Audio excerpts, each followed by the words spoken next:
This happened to me a few weeks ago while I was home alone. I'm 19 years old, and I live in the suburbs with my two uncles in a large, beautiful house in Powder Springs. My uncles were going out of town for a week to visit family, so that meant I had the whole house to myself. To cut things short, it was day 4 of being home alone, specifically a Friday night around 11 p.m. I decided that it would be best to take a little late-night stroll around the neighborhood. I'm a night owl, so I would occasionally take night walks and listen to music because I find it relaxing. Nothing really bad happens out in our neighborhood, which is the main reason why I feel safe taking them. There really isn't too much craziness to walk into. Unfortunately, this was the night that I came across the craziest thing in my life. I was walking down the sidewalk with my wired headphones, listening to Numb by Linkin Park. Right after the song ended, I took my headphones off and continued walking. But then, I heard the crunching of leaves coming from my right side. Now, I should let you know that we have woods right across from my house. I have seen a few deer coming out from the woods, mainly at night, but it's only on occasion. Still, I've gotten used to deer emerging and walking around in the neighborhood. So I automatically assumed that that's what it must have been, and continued to walk. But then, I heard a voice. Psst, hey. It, again, came from my right. I turned my head to the direction of the forest, and I saw a black figure just standing there. Whoever they were, they started walking toward me, and I was slowly stepping back a bit, ready to run. As they got closer, I could visibly see their whole body and face now. It was a tall, maybe 6-foot white man with a brown beard and a mustache. He had a plain white t-shirt and a gray unzipped jacket and black jeans. He looked to be in his mid-40s. When he stopped walking, I was hit with the smell of rotting odor from his direction. I didn't know what it was, but it was disgusting. Can I help you?" I asked him. The man just stood there and gave me the ugliest and creepiest toothy grin I've ever seen, and I noticed that he had some missing teeth too. I was already disturbed by him just from his appearance alone. Then he spoke again. "I just wanted to say hi, that's all," he said. His voice sounded deep and raspy. He then chuckled and asked, "What are you doing out here all by yourself?" He was still holding that unsettling grin on his face. "Oh, I was just walking, that's all," I replied. I could hear the shaking in my own voice. I tried my best not to look at the man, but each time I did, he was looking right at me with the same damn creepy smile. After what felt like a minute of long, awkward silence, he then asked me if I could walk into the woods with him and said that I'd be much more fun, whatever that meant. I told him sorry and that I have to help my uncles with housework. Obviously, that was a lie, but there's no way in hell I'm walking into the woods with some creepy-ass stranger. I told him I have to go and to take care, still trying to be polite. I slowly turned and continued walking ahead. I didn't want to turn my head around, but I felt that the man was staring at me. Luckily, I wasn't too far from my house, so walking there wasn't an issue. When I made it home, I made sure that all the windows and doors were shut. I even peeked out some of the windows, just to see if that creepy man was around. The coast was clear, or so I thought. Fast forward to a few hours later. It was close to 2 a.m., and I was upstairs in my room playing on my Nintendo Switch. I decided to call it a night, and went downstairs to get a glass of water before bed. On my way back, I walked over to the home security system panel and armed it. Afterwards, I walked toward the stairs. Then, as I was about to walk up those stairs, I heard a knock at the front door. I froze, immediately thinking back to that creepy man I'd run into earlier. There's no way it can be anyone else. My uncles would have given me a call or a heads up if somebody was coming over here. So I stood there, waiting for another knock. It wasn't long until one came. I slowly backed into the kitchen, as quietly as possible. I went back to the home security panel to check the cameras. I had to scroll to get to the front door cam. First, I looked at the backyard and driveway cameras. They were both clear. When I scrolled to the front door cam, I screamed and fell to the floor. There was the same creepy man, staring dead into the camera, with that same disturbing, creepy, toothy smile. The man must have heard my scream because I heard him start fiddling with the doorknob. When he realized it was locked, he started banging on the door, trying to break it down. I dialed 911 first, and then called one of my uncles, He told me to stay on the phone with him until the police arrived. I hid behind the wall where the security panel was, with a knife in my hand for protection. The banging seemed to stop 2 minutes after I dialed the police, but I still didn't want to get out until the cops showed up. Then I heard the knocking at the door again, this time followed by someone screaming police. I checked the panel cameras to confirm that it was in fact the police. Thankfully it was. I told the officers what happened and gave them a description of the man. I even showed them the footage of the man staring at the front door camera and banging on the door. They searched the property, and fortunately, the man was nowhere to be found. However, what they did find was a bloody knife laying in the driveway. Putting two and two together, I don't even want to dream of what that man was planning to do to me. Nothing has happened after that. I still don't know if that man got arrested or not, but I really hope he was.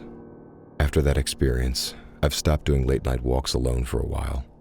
It's terrifying how close I was to dying. And remembering that man's unsettling, wicked smile will horrifically scar me for the rest of my life.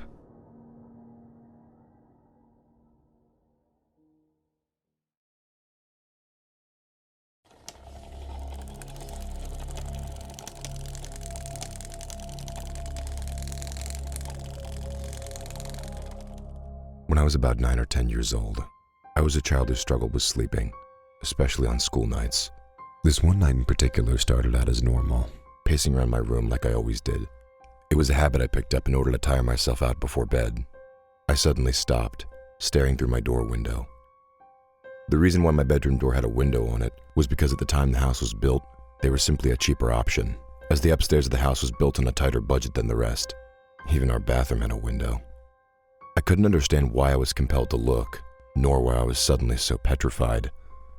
Then, as I stood, still frozen before the door, I saw a woman in a white skirt pass slowly by, entering the kitchen.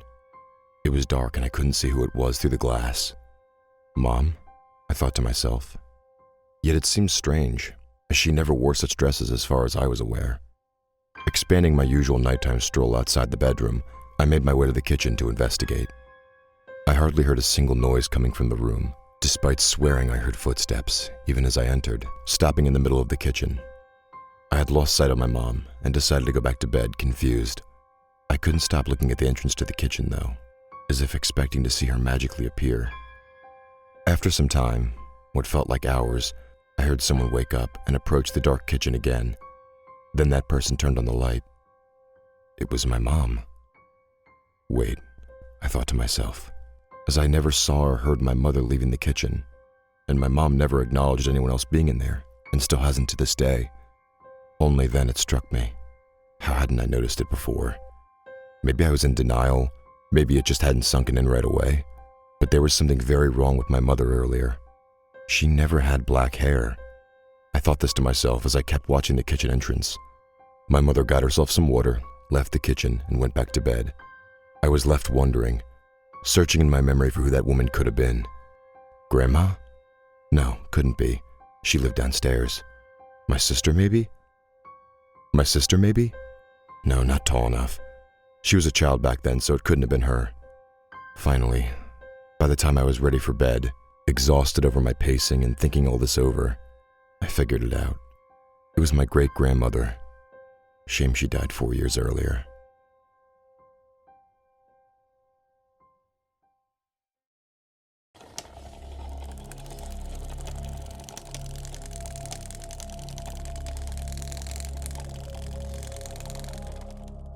I was about 5 or 6 years old when I had my first paranormal experience. I had just gotten a metal bunk bed a few weeks ago, and we took the bottom bed out to create a sort of cubby hole for my desk. I loved it. We hadn't lived in this house very long, about 7 or 8 months at most.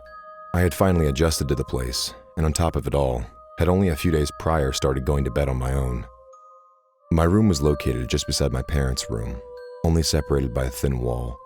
Just knowing my parents were on the other side of that wall, even while being alone in the dark, made me more comfortable and made it easy to sleep without nightlights or other such comforts, except of course for my favorite teddy bear.